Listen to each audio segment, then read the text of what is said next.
अस्सलाम वालेकुम नाजरीन, आप देख रहे हैं आईएनए चैनल। मैं हूं शेख अहमद अली। इस न्यूज़ बुलेटिन में आइए नजर डालते हैं दिन भर की बड़ी खबरों पर।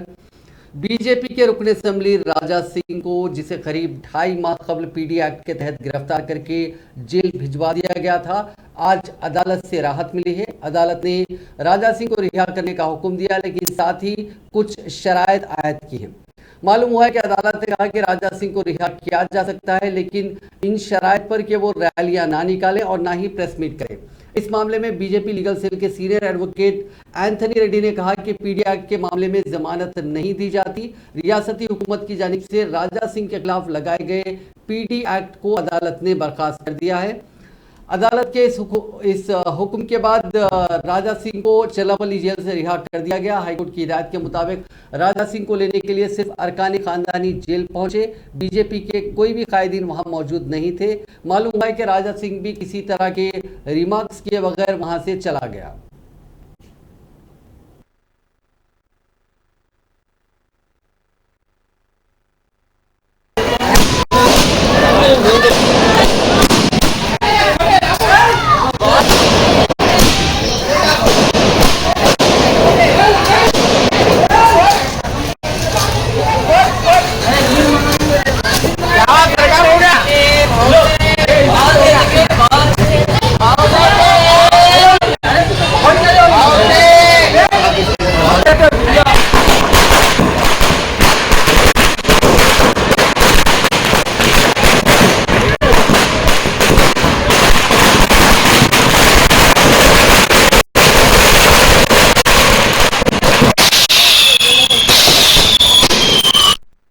ఆర్గ్యుమెంట్స్ నిన్న కంక్లూడ్ అయిన తర్వాత ఈ రోజు మా తరఫున సీనియర్ అడ్వకేట్ రవిచంద్ర గారు ఆర్గ్యుమెంట్ కంప్లీట్ చేశారు. ఆర్గ్యుమెంట్స్ విన్న తర్వాత హానరబుల్ హైకోర్టు ఈ రోజు రాజసింగ్ గారిపై పెట్టినటువంటి పీడీఎఫ్ ను కొట్టివేస్తూ ఆయనను వెంటనే రిలీజ్ చేయాల్సిందిగా ఆర్డర్ రిలీజ్ చేశారు. ఆ ఆర్డర్ తో పాటు కొన్ని కండిషన్స్ ఇవ్వడం జరిగింది. ఆ కండిషన్ లో భాగంగా ఈ రోజు రాజాసింగ్ గారు రిలీజ్ అయిన వెంటనే ఎటువంటి ర్యాలీలు తీయడం గానీ, ఈ రోజు బయటికి వెళ్లిన సందర్భంగా ర్యాలీలు తీయడం గానీ, మీడియాను అడ్రస్ చేయకూడదని చెప్పి కండిషన్ పెట్టారు. రెండో కండిషన్ ఏంటంటే ఆయన ఫ్యామిలీ యొక్క immediate 4 family members plus along with advocate, అంటే నేను తప్ప ఎవరు కూడా ఆయనను అకంపెనీ చేయొద్దు రిలీజ్ తర్వాత. మూడో కండిషన్, ఆయన ఎటువంటి డెరగేటరీ ఇన్ఫ్లమేటరీ స్పీచెస్ ఇవ్వడం కానీ, అవి సోషల్ మీడియాలో పెట్టడం కానీ చేయకూడదని కండిషన్స్ పెట్టడం జరిగింది. ఈ కండిషన్స్ అడేర్ చేస్తూ రిలీజ్ చేయాల్సిందిగా ఆర్డర్ ఇవ్వడం జరిగింది. ఆర్గ్యుమెంట్స్ నిన్న కంక్లూడ్ అయిన తర్వాత ఈ రోజు మా తరఫున సీనియర్ అడ్వకేట్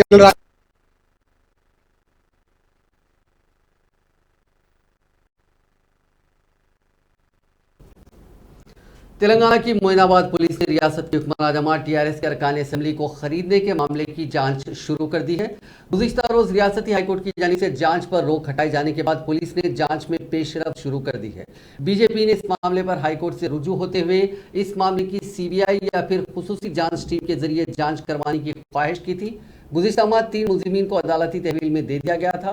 वज़ीर आला चंद्रशेखर राव ने प्रेस कॉन्फ्रेंस में सिलसिलावार वीडियोस दिखाते हुए बीजेपी पर उनकी पार्टी के अरकान असेंबली को खरीदने की कोशिश का इल्जाम लगाया था, जबकि दूसरी तरफ जाफरानी जमात ने इस मामले पर रद्द-ए-अमल जाहिर करते हुए इस पूरे मामले को टीआरएस के किल से ताबीर किया था। तेलंगाना सेक्रेटेरिएट का 90% से ज्यादा तामीरी काम मुकम्मल हो चुका है। दीगर काम भी तेज रफ्तारी से जारी है। 3 शिफ्टों में तकरीबन 3000 मजदूर काम कर रहे हैं। फिलहाल सेक्रेटेरिएट के ऊपरी हिस्से पर गुंबद बनाने का काम जारी है। तवक्को है कि गुंबदों के कंक्रीट का काम 10 दिनों में मुकम्मल कर लिया जाएगा। साथ ही मंदिर के लिए 1500 गज, चर्च के लिए 500 गज और मस्जिद के लिए 1500 गज की जगह छोड़ी गई है।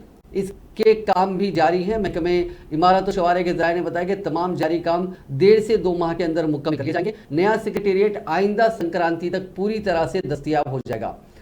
Roads and buildings department secretariat के तमाम काम मुकम्मल करके जनवरी में जनरल एडमिनिस्ट्रेशन डिपार्टमेंट के हवाले कर देगा।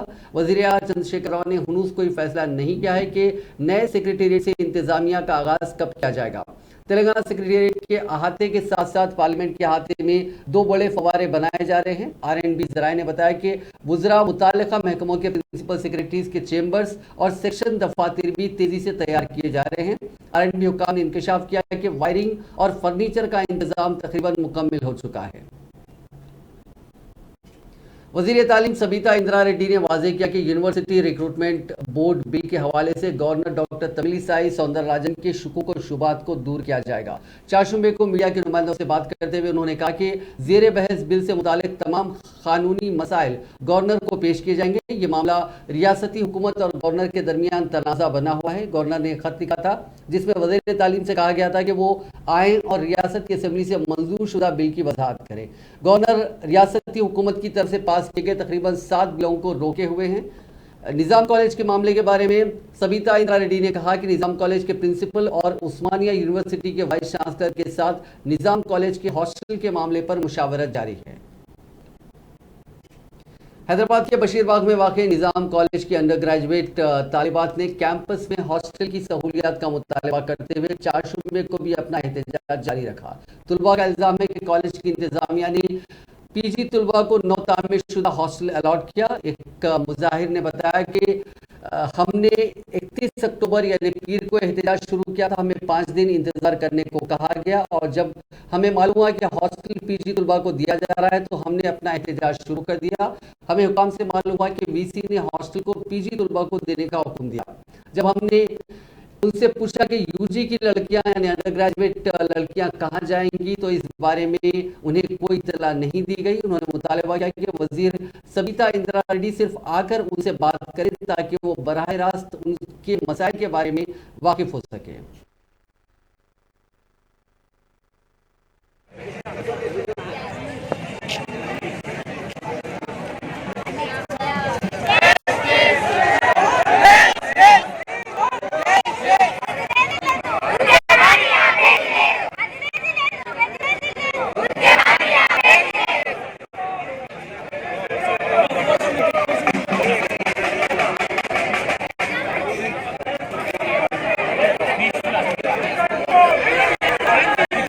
रियासती वजीर तलसानी श्रीनिवास यादव ने दावा किया है कि वो आवाम के बीच में रहकर उनके मसाइल हल करने की कोशिश कर रहे हैं। आज सनत नगर हल्के असेंबली के रामगोपाल पेट बेगमपेट डिविजन्स में उन्होंने कई तरक्याती कामों का संग बुनियाद रखा। इस मौके पर बात करते हुए श्रीनिवास यादव ने कहा कि वो अपने इलाके की तरक्की के लिए सख्त मेहनत कर रहे हैं। उन्होंने कहा कि इस इलाके में खासकर बेगमपेट कैनाल के बहुत सारे मसाइल थे जो पिछले कई वर्षों से नज़रअंदाज कर दिए गए थे। उन्होंने कहा कि रियासती वजीर केटी रामाराव की दिलचस्पी की वजह से उन मसाइल को हल करने की कोशिश की जा रही है।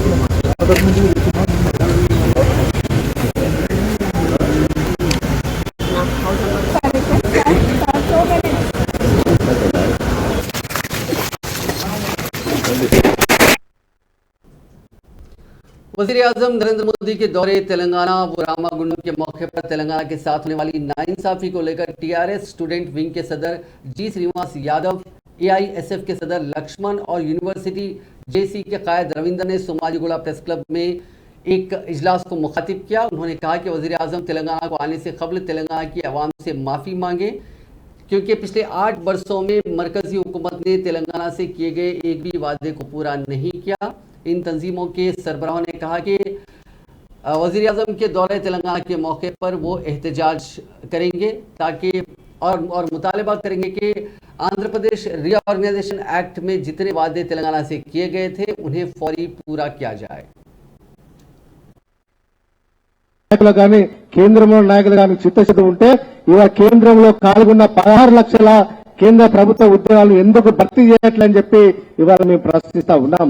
గత ఎమ్మెల్సీ ఎన్నికల సందర్భంగా TRS party working president KTR గారు 1,33,000 ప్రభుత్వ ఉద్యోగాలు భర్తీ చేసినామని చెప్పి ఆ రోజు తెల్ల పేపర్ వారు ఉద్యోగాలు భర్తీ చేసినని చెప్పి డిపార్ట్మెంట్ల వారి ఆ రోజు కేటీఆర్ గారు విడుదల చేస్తే కనీసం కేంద్ర ट्रेड यूनियनों ने ऐलान किया है कि वो 11 नवंबर को वज़ीर आज़म नरेंद्र मोदी के दौरे का बाइकआउट करेंगे। एआईटीयूसी, सीआईटीयू, आईएनटीयूसी और दीगर यूनियंस ने वज़ीर आज़म के दौरे का बाइकआउट करने का ऐलान किया।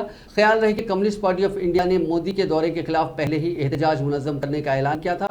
ट्रेड यूनियन लीडरों ने कहा कि मरकज की बीजेपी हुकूमत मुल्क के तमाम पब्लिक सेक्टर यूनिटों की निजीकारी कर रही है। उनका कहना था कि मोदी हुकूमत सिंगरेनी कॉलरीज को प्राइवेटाइज करने की कोशिश कर रही है और वो ऐसा होने नहीं देंगे।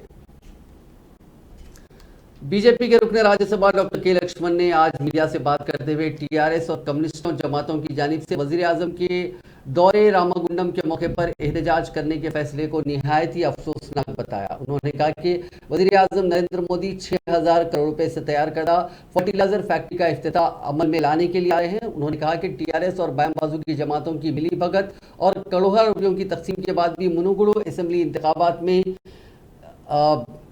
टीआरएस ने कामयाबी हासिल की। उन्होंने कहा कि बीजेपी तेलंगाना में मुस्तहकम मौक़िफ़ हासिल कर रही है और इसके वोटों के तनासुब में काफ़ी इजाफा हुआ है, जबकि कांग्रेस कई इंतखाबात में जमानत तक नहीं बचा पाई। सदर रियासती बीजेपी और रुकने पार्लियामेंट बंडी संजय की क़यादत में बीजेपी कायदीन का एक इजलास मुनक़िद हुआ, जिसमें मरकजी वज़रा और रियासती बीजेपी कायदीन ने शिरकत करते हुए वज़ीर आज़म मोदी के दौरे तेलंगाना और रामागुंडम के मौके पर उनका शानदार इस्तकबाल करने और दीगर इंतजामात के सिलसिले में बातचीत की। पार्टी कायदीन को कई हिदायतें इस मौके पर जारी की गई। बंडी संजय ने बताया कि बाएं बाजू की जमातों की जानिब से टीआरएस के इशारे पर वज़ीर आज़म नरेंद्र मोदी के दौरे तेलंगाना के मौके पर एहतजाज का मंसूबा बनाया गया है और इसकी मजम्मत की जानी चाहिए। జాతికి అంకితం చేయబోతున్నాం।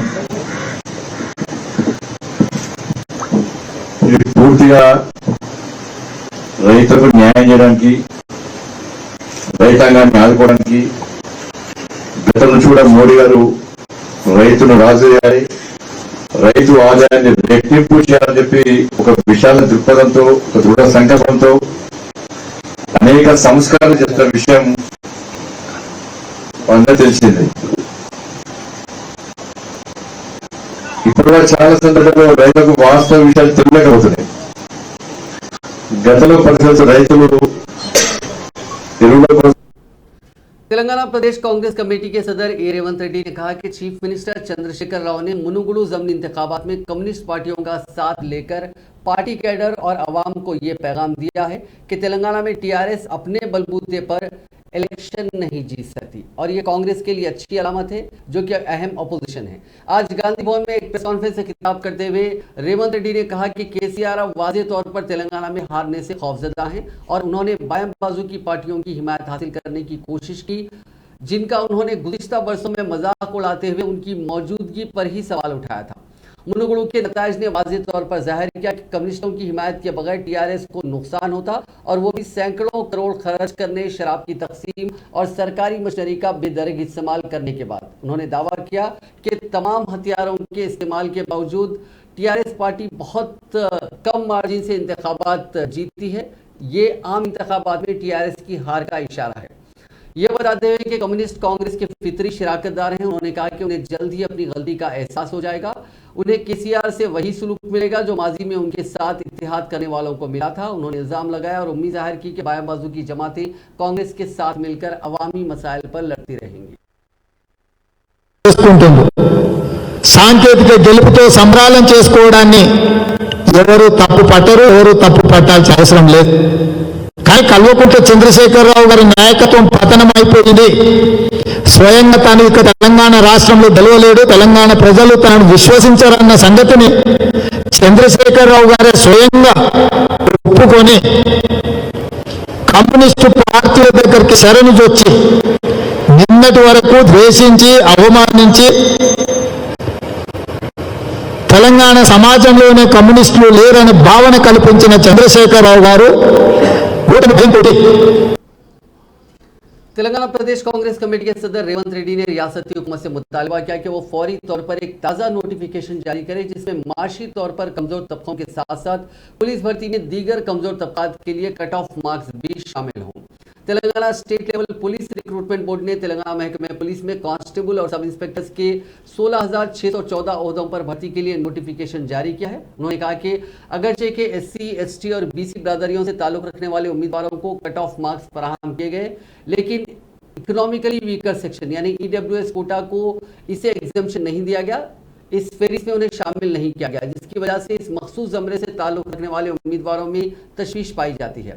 4 को चीफ मिनिस्टर चंद्रशेखर राव को लिखे गए खुले खत में रेवंत रेड्डी ने कहा कि नोटिफिकेशन जारी करते हुए प्रिलिमिनरी इम्तिहान में तमाम जिम्मेदारों के लिए कम से कम अहलियत के तौर पर 60 नंबर मुकर्रर किए गए थे। ताहम इम्तिहान के बाद हुकूमत ने फैसला किया कि एससी और एसटी उम्मीदवारों के लिए 20% और बीसी उम्मीदवारों के लिए 25% कट ऑफ मार्क्स होंगे, जबकि ईडब्ल्यूएस यानी इकोनॉमिकली वीकर सेक्शन उम्मीदवारों को इसमें शामिल नहीं किया गया था। इससे करीब 15,000 इस जमरे के उम्मीदवारों को नुकसान होने का अंदेशा है। उन्होंने मुतालबा किया कि एक नया नोटिफिकेशन जारी किया जाए जिसमें ईडब्ल्यूएस को एग्जेम्पशन देते हुए उस लिस्ट में शामिल किया जाए। कांग्रेस के रुकन पार्लियामेंट कोमटिरेड्डी वेंकट रेड्डी ने 4 की रोज कोंडामुडुगु गांव वालों की हिमायत का ऐलान किया, जो केमिकल फैक्ट्री को वहां से मुंतकिल करने का मुतालबा करते हुए एहतजाज कर रहे हैं। कांग्रेस एमपी ने उस पंडाल का दौरा किया जहां गांव के लोग कोंडामुडुगु गांव से चांडक लेबोरेटरीज को मुंतकिल करने का मुतालबा करते हुए हड़ताल कर रहे हैं। उन्होंने कहा कि वो गांव वालों के मुतालबे के साथ हैं। उन्होंने कहा कि फैक्ट्री को दूसरी जगह मुंतकिल करने की जरूरत है और नकले मकानी शुरू करने के लिए 24 घंटे का अल्टीमेटम दिया। आपको बता दें कि कोमटिरेड्डी वेंकट रेड्डी मुनुगुडु ज़मीनी इंतखाबात के दौरान काफ़ी गलत वजूहात की वजह से खबरों में रहे और पूरे इंतखाबात के दौरान वो ऑस्ट्रेलिया में थे। దీని డీటెయిల్ గా పొల్యూషన్ కంట్రోల్ బోర్డ్ డైరెక్టర్ గారు గారు వాళ్ళందరితో మాట్లాడడం జరిగింది। ఇప్పుడు ముందుగా మనం నిలబడ్డ శాంత కంపెనీ వాళ్ళు రేపటికెళ్ళి ఈ మిషనరీ షిఫ్ట్ చేసి క్లోజ్ చేస్తామని చెప్పి ఒప్పుకున్నందుకు చాలా సంతోషం।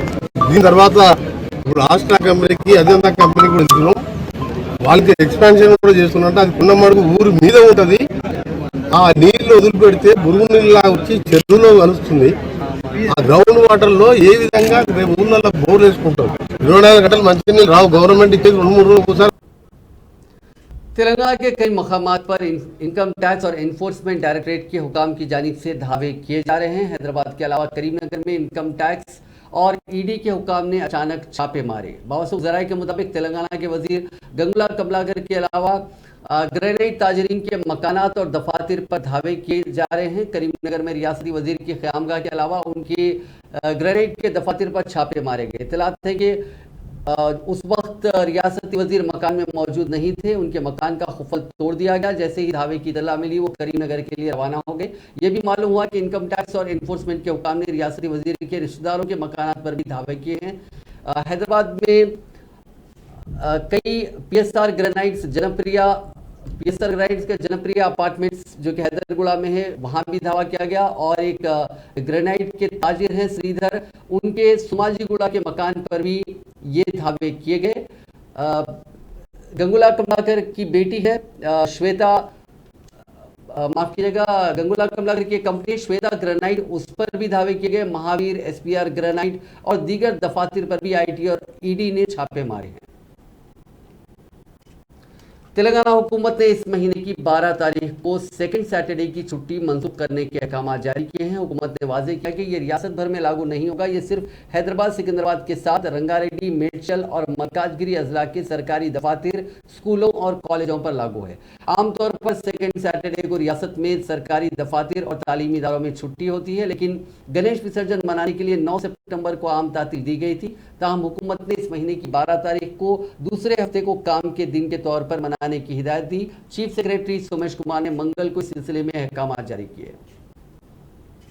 आलमी यौम उर्दू के मौके पर तेलंगाना स्टेट उर्दू एकेडमी की जानिब से कोई तकरीब मुनक्किद न करने और उर्दू एकेडमी के चेयरमैन को कई दिनों से दफ्तर में गैर हाजिर रहने पर एक तंजीम ने चेयरमैन मुजीबुद्दीन के खिलाफ हैदराबाद के आबिड्स पुलिस स्टेशन में गुमशुदगी की रिपोर्ट दर्ज कराई है। तंजीम के जिम्मेदारों ने उर्दू एकेडमी के चेयरमैन के दफ्तर का दौरा किया ताकि चेयरमैन का पता लगाया जा सके, लेकिन वो दफ्तर में मौजूद नहीं थे। ऑल इंडिया सूफी उलमा काउंसिल के सदर मौलाना खदीरुद्दीन सूफी ने कहा कि चेयरमैन ने 21 जुलाई को चार्ज संभाला और उसके बाद से वो सिर्फ 4 बार अपने दफ्तर का दौरा कर चुके हैं। आज तक एक भी काम नहीं किया गया। हम अपने चेयरमैन से बहुत ज्यादा परेशान हैं।